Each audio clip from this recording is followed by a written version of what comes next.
دا د مردان تر ټولو لوی ولسي کتابتون دی چې پکې د بنیادي اسانتیاو د نشتوالي له امله لوستونکي له لویو ستونزو سره مخ دي. د لوستونکو په وینا چې کتابتون کې د ناستې ځای ډېر کم دی او کتابونه پکې هم د حاضر وخت مطابق زاړه دي. د زده کوونکو په وینا په لایبررۍ کې دومره ځای نشته چې ټول زده کوونکي په اسانه کینی، ځکه ځینې وخت زده کوونکي انتظار کوي یا بیا په ځمکه کینی او مطالعه کوي.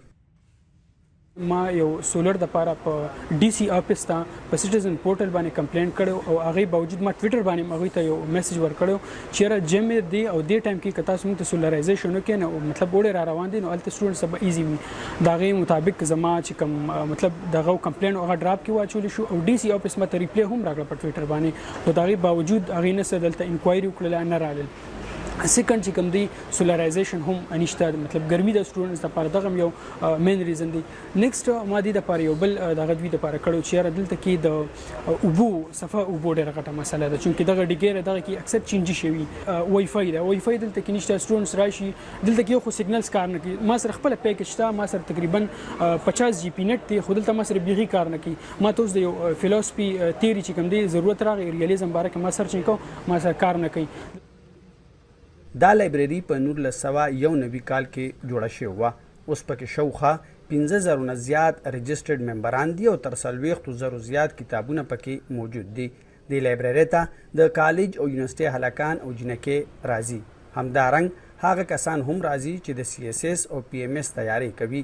له دې سره سره هم زاړه کسان او ښځې هم دلته د مطالعې لپاره راځي، خو د دومره کلونو تېرېدو باوجود دلته بنیادي سهولیات نشته.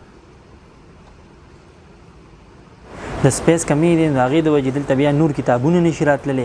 چې نور کتابونه نشي راتللی نو هغه چې کوم کتابونه مخکې نه پراته دي هغه ډېره وړه چې کوم دی هغه لږ تعداد کې کتابونه پراته دي او د هغې نه علاوه نور چې کوم نوي کتابونه راځي یا نوې مکتبې شایع کړي، نوي کتابونه دریافت کېږي، مخکې مخطوطې پرتې دي هغې تر اوسه پورې اشاعت نه شوي او اوس د 15 کال کې د هغې اشاعتونه شوي دي.